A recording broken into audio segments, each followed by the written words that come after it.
अस्सलामुअलैकुम नाज़रीन, मैं हूं अब्दुल अजीम। 7H न्यूज़ में आपका इस्तकबाल है। एरागड्डा गोकुल टाकीज़ के पास कुछ नौजवानों ने हर साल की तरह इस साल भी महावीर स्वामी का जयंती मनाया। पेश है इस मामले पर हमारे नुमाइंदे तहूर रहमान की ये रिपोर्ट।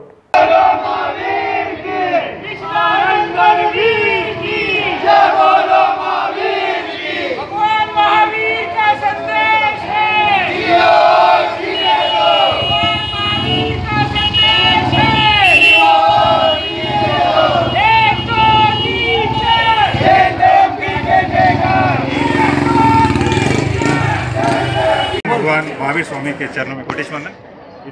ये भगवान महावीर स्वामी का 2617वां जन्म दिवस मनाने जा रहे हैं। ये पूरे हैदराबाद ही नहीं, पूरे इंडिया में सभी जगह जगह बनाया जाता है। यहाँ पे रैली निकाली जाती है जहाँ पे अहिंसा और उनके भगवान महावीर स्वामी के प्रिंसिपल्स के नारे लगाते हुए भगवान महावीर को याद किया जाता है।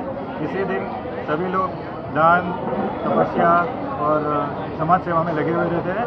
सभी हर्षोल्लास से भगवान महावीर का जन्मोत्सव बनाने में हर्षोल्लास से भाग लेते हैं। कितने ईयर से बना रहे हैं आप लोग ये हमारा अमीरपेट संघ करीब 11 साल से बनाते आ रहा है। सुबह 2 घंटा रैली होता है, फिर धर्म स्थानक में जाके वहाँ पे हम समय कोहरा करते हैं और आगे प्रोग्राम में जुड़ जाते हैं। यहाँ पे सभी त्रयनगर से सभी जैन प्रेयर हॉल जो होते हैं, जैन स्थानक, वहाँ से सभी लोग अपना अपना कार्यक्रम प्रभात फेरी कंप्लीट करके एग्जीबिशन ग्राउंड जाते हैं। वहाँ पे सबका खाना वगैरह होता है और एकजुट करके समाज के भलाई के लिए आगे हम विचार करते हैं। तो सर, हम बड़े ही हर्षोल्लास के साथ हम मना रहे हैं।